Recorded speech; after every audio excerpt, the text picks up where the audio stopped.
네, 안녕하세요. 공동체 심리연구소 마음친구 권유셉입니다.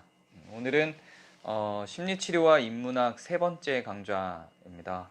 질문에 대해서 오늘 얘기하겠다고 했었는데요. 소크라테스의 대화법이라고 하는 게 질문을 중심으로 구성되어 있다. 왜냐하면 소크라테스 자신도 다른 사람들에 대해서 잘 알 수가 없기 때문에 그 사람에게 자기의 지식을 전달해서 그 지식이 바른 것이라고 그대로 알려주기만 하는 것은 결코 진리에 도달할 수 없다. 그렇기 때문에 삼파술이라고 하는 대화법을 사용하는데, 그건 내가 아니라 그 상대방이, 그 대화의 대상이 직접 자기의 답을 찾아가도록 하는 방법이다. 그 삼파술이라고 불리우는 소크라테스의 대화법을 지금 상담 과정에서 가장 많이 사용하는 것이다, 이렇게 이야기를 했었죠.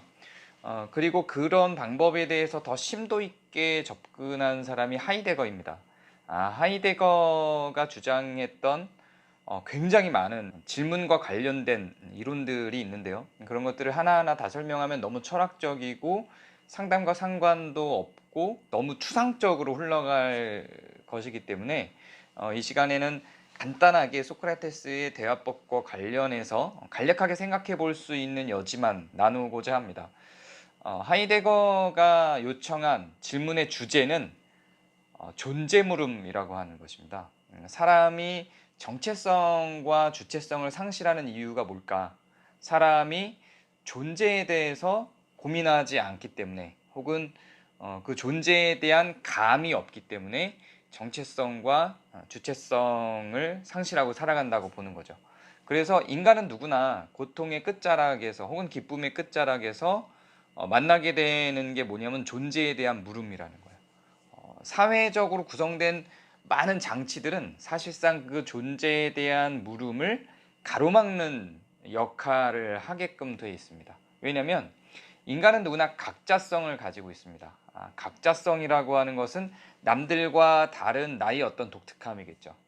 간단하게 설명하자면 그렇다는 거예요. 근데 그 각자성을 다 갖고 있는데, 그 각자성의 욕구를 모든 사람들이 다 채우기를 원하겠죠. 그러나 그 각자성을 갖고 있는 모든 사람들이 공동체를 이루고 사회가 형성되죠. 그럼 그 사회도 하나의 생명체처럼 거대한 자아를 가지고 움직이게 됩니다. 그러면 그 거대한 자아를 가지고 움직이는 그 사회 전체가 각자성을 갖고 있는 모든 사람들의 욕구를 다 실현시켜 줄 수가 없죠. 그래서 사회적으로 구성되어 있는 자아가, 사회적 자아가 그 모든 각자성을 가지고 있는 사람들의 욕구를 통제하게 됩니다. 그러면서 그 모든 각자성을 가지고 있는 사람들의 삶은 사회적 욕구로 눈을 들고 지향하게 되죠. 그 사회적 욕구로 지향하면서 그 사회적 구성 원리가 인생의 목표가 되고, 그것이 최고의 가치가 되면서 각자성이 갖고 있는 정체성과 주체성과 같은 존재의 의미들은 사라지게 되는 겁니다. 그런데 그게 자기를 상실하게 만드는 거예요. 그게 자기를 상실하게 만들고, 그 존재를 뭘로 채우냐면 사회적 구성 원리로, 사회가 요구하고 있는 단일화된 욕구로 그 존재의 빈자리들을, 존재의 의미들을 채워내게 되는 거죠. 그럼 여기서 사람이 존재감을 느끼고 존재를 확고히 하면서 정체성을 갖고 주체성을 확보해서 살아가려면 다시 나는 누구인가 라고 하는 존재에 대한 물음을 던져야만 하는 겁니다.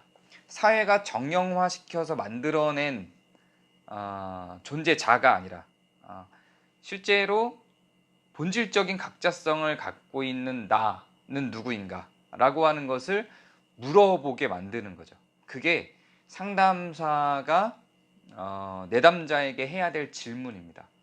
이런 질문의 방식으로 점점 더 그 각자성을 상실한 개인들에게 각자성을 확고히 하고, 그러므로 주체성과 정체성을 만들어서 나는 누구인가라고 하는 것을 사회가 규정해주지 않은 그 이면에 있는 실존하는 나, 실제의 나를 찾아 떠나는 여행으로 만들어내기 위한 질문, 그것이 그 사람의 신경증으로부터 벗어나서 진짜 본연의 나를 탐구해서 본연의 나에게 도착하게 만들 수 있는 질문이다라고 보는 거죠. 그래서 이런 방식으로 질문을 하면서 상담을 진행하는 치료가 실존 치료고요. 실존 치료의 대표적인 주자가 얄롬이라는 사람과 로고세라피라고 하는 것을 만들어낸 빅터 프랑클이 사용하는 방식입니다. 다소 추상적으로 보일 수 있는데 사실상 깊이 있게 이 존재 물음으로 들어가서 자기의 각자성의 직면에서 존재자, 사회가 구성한 나라고 하는 의미의 사회가 구성해준 정형화된 나를 뛰어넘는 그 이면에 있는 진짜 실제의 나로서의 존재에 도달하는 사람들이 갖게 되는 어떤 환희와 기쁨은 이루 말할 수 없는 거대한 것이 되게 됩니다. 사람마다 이 실존 치료가 이야기하고 있는 어떤 존재에 대한 도달, 이런 존재 물음에 답변하는 것이 무의미하게 여겨지고 무가치하게 여겨지는 내담자들도 있어요. 그런 경우는 이런 방식의 상담은 피하는 게 좋습니다. 효과를 생각한다면요. 그런데 이런 것들을 좋아하는 사람들에게 이런 질문의 방식으로 접근하면서 대화할 때는 사회가 생각하지 못하게 만들었던, 정형화시키기 위해서 사회가 생각하지 못하게 만들었던 여러 가지 본질적인 질문에 찾아 들어가면서 자기를 발견하는 그런 과정들을 많이 확인하기도 했습니다. 사실상 이 실존이라고 하는 내용, 이 하이데거가 얘기하는 존재 물음이라고 하는 그 철학적인 의미가 어렵지, 이 질문의 답변에서 나를 돌아보는 과정은 그렇게 어렵지 않아요. 사회가 너는 이거다라고 규정해 준 것들을 하나하나 벗겨내고 나면 남는 무엇이 있을 텐데 그것을 찾아가는 거예요. 사회가 규정해 준 나, 아빠, 40대 남자, 키는 몇, 상담사, 이런 어떤 사회가 규정해 준 나 말고 진짜 나는 누구인가 라고 하는 존재적 물음을 물어가는 것. 우리가 정체성이 흔들리고 주체성이 흔들리고 존재감이 사라지는 이유는 사회가 규정해 준 나를 향해서 내가 달려가고자 하기 때문에 그렇다고 하이데거는 보는 거죠. 그래서 그러한 질문들을 하나하나 던져서 전형화된 나, 사회가 요구하는 나, 사회가 좌표로 찍어놓은 나, 그걸 존재자라고 하는데요. 그 존재자로부터 벗어나서 실존의 나, 실제의 나, 이걸 존재라고 합니다. 그 존재로 향해 가는 것, 그것이 그렇게 물어보는 물음을 던지는 것, 나 스스로에게, 그것이 우리에게 치료적이다라고 보는 게 실존 치료인 겁니다. 그리고 그런 사회가 규정해준 전형화시킨 나에서 그런 실제의 나, 실존의 나, 진짜 나, 존재를 찾아가는 여행을 떠나는 사람을 현존제라고 합니다. 그래서 이 현존제는 상담자를 찾아오는 모든 내담자는 자기를 찾아 여행을 떠나는 사람들이기 때문에 모두 현존제인 것이죠.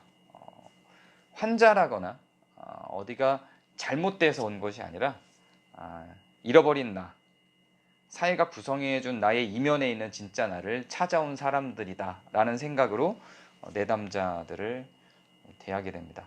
굉장히 흥미로운 접근이라고 저는 생각하고요. 저는 실제로 상담하는데 굉장히 많이 사용합니다. 교류 분석하고는 굉장히 많이 달라 보이는데, 교류 분석의 에릭 번도 자기는 현상학으로부터 영향을 받았다 이렇게 이야기를 하기도 합니다.